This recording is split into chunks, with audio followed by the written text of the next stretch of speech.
वेंकटाद्रि समस्थानम ब्रह्मांडे नास्ति किंचन वेंकटेश समो देवो न भूतो न भविष्यति। भगवान वेंकटेश जैसा देवता न कोई हो सकता है और न कोई होगा। तो भगवान वेंकटेश को लेकर के बड़ा विवाद होता था एक समय पर। शैव लोग खड़े होकर के लड़ते थे कि हमारे वीरभद्र की मूर्ति है, और वैष्णव कहते थे नहीं, ये हमारे भगवान नारायण हैं। तो रामानुज स्वामी जी महाराज स्वयं चल करके आए तिरुमला दर्शन करने, और भगवान का जब दर्शन किया, भगवान का जब दर्शन किया रामानुज स्वामी जी ने, तो वेंकटेश भगवान की दशा देख करके बड़ी दया लगी। बोले प्रभु ये क्या हाल बना रखा अपना आपने। भगवान बोले क्या कहें, भक्तों ने हाल बना दिया ऐसा हमारा, आप हमारा स्वरूप प्रकट करिए। कहा आप क्यों नहीं कहते। कि मैं कैसे कहूं, मेरे बोलने लायक तो इनमें कोई है नहीं जिसको मैं समझा सकूं, और जिसको समझाऊंगा वो किसी से कहेगा नहीं, तो क्या करना चाहिए। कहा आपको हमारी रक्षा करनी पड़ेगी, आप हमारे स्वरूप को प्रकट करिए। रामानुज स्वामी जी ने सबको बुलाया, सब जने आ गए, शैव भी आ गए, वैष्णव भी आ गए। कहा देखो भैया ये कौन से देवता हैं, इनको ही निश्चित करने दो ना कि ये कौन है। बोले महाराज कैसे करेंगे। बोले हमारे तो भगवान नारायण है, हम लोग वैष्णव ऐसा मानते हैं, तो हम अपने शंख चक्र आयुध जो भगवान के उनको यहां रख देते हैं। आप लोग अपना त्रिशूल डमरू अमरू जो रखना वो आप रख दो। मंदिर को कर देते हैं बंद। कल सवेरे प्रातः काल जब मंदिर खुलेगा, जिस रूप में ये देवता खड़े होंगे ये वही माने जाएंगे। सब ने कही हाँ ये मामला ठीक है। सब ने अपना अपना रख दिया, मंदिर बंद हो गया। रामानुज स्वामी जी आराम से रात्रि में कल्याणी के स्वामी पुष्करिणी के तट पर जाकर के विश्राम करने लगे।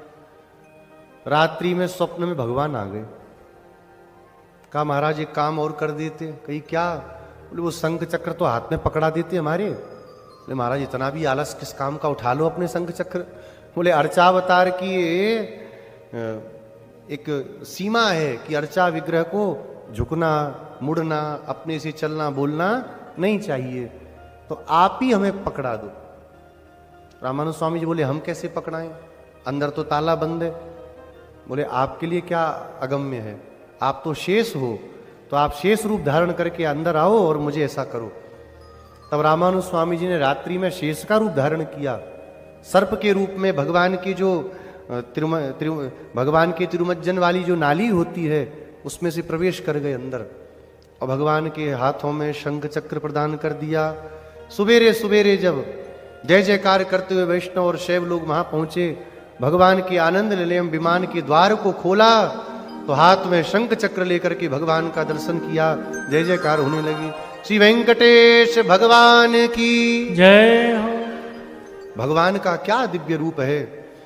तिरुमला का दर्शन जो करके आए, एक क्षण के लिए दर्शन होता है, लेकिन लगता है कि साक्षात परमात्मा को पा लिया। इतने सुंदर ठाकुर जी हैं। 10-10 घंटे 20-20 घंटे लाइन लगती है, लेकिन जब आधे मिनट के लिए दर्शन होता है तो सब थकान खत्म हो जाती है भगवान के सामने। कलिकाल के प्रत्यक्ष देवता हैं, इसलिए कहा जाता है वेंकटाद्रि समस्थानम ब्रह्मांडे नास्ति किंचन वेंकटेश समो देवो न भूतो न भविष्यति। भगवान वेंकटेश जैसा देवता न कोई हो सकता है और न कोई होगा। इतना देने वाले कभी थकते नहीं भगवान देने से। ऐसे जो भगवान वेंकटेश हैं, उन्होंने रामानुज स्वामी जी को अपने गुरु के रूप में स्वीकार किया। शंख चक्र देने वाला कौन हुआ? गुरु ही हुआ। तो रामानुज स्वामी जी गुरु बने, और एक संबंध और जुड़ा। बोले क्या संबंध? बोले बिना लक्ष्मी जी के भगवान की सेवा नहीं करनी चाहिए। बताया ना आपको, कल की परसों बताया था, युगल रूप का ही सदा आराधन होता है वैष्णवों में। तो भगवान अब अकेले थे, तो रामानुज स्वामी जी ने, अब कभी दर्शन करना तो आप लोग इस चीज का भी ध्यान देना, भगवान के वक्षस्थल पर महालक्ष्मी जी विराजमान हैं, और वो महालक्ष्मी जी को स्वयं रामानुज स्वामी जी वहां विराजमान किए। तो लक्ष्मी जी को जब भगवान के साथ विवाह किया, तो लक्ष्मी जी के प्रति उनका पुत्री का भाव हो गया। अब विवाह जब होने लगा तो लगा देखो ये कितनी सुंदर है, मेरी पुत्री के समान है। तो भगवान वेंकटेश ने रामानुज स्वामी जी के साथ एक संबंध और जोड़ लिया। बोले आज से आप हमारे ससुर जी हो। तो दो संबंध हो गए वेंकटेश भगवान से, एक हो गया ससुर जी का, एक हो गया गुरु जी का।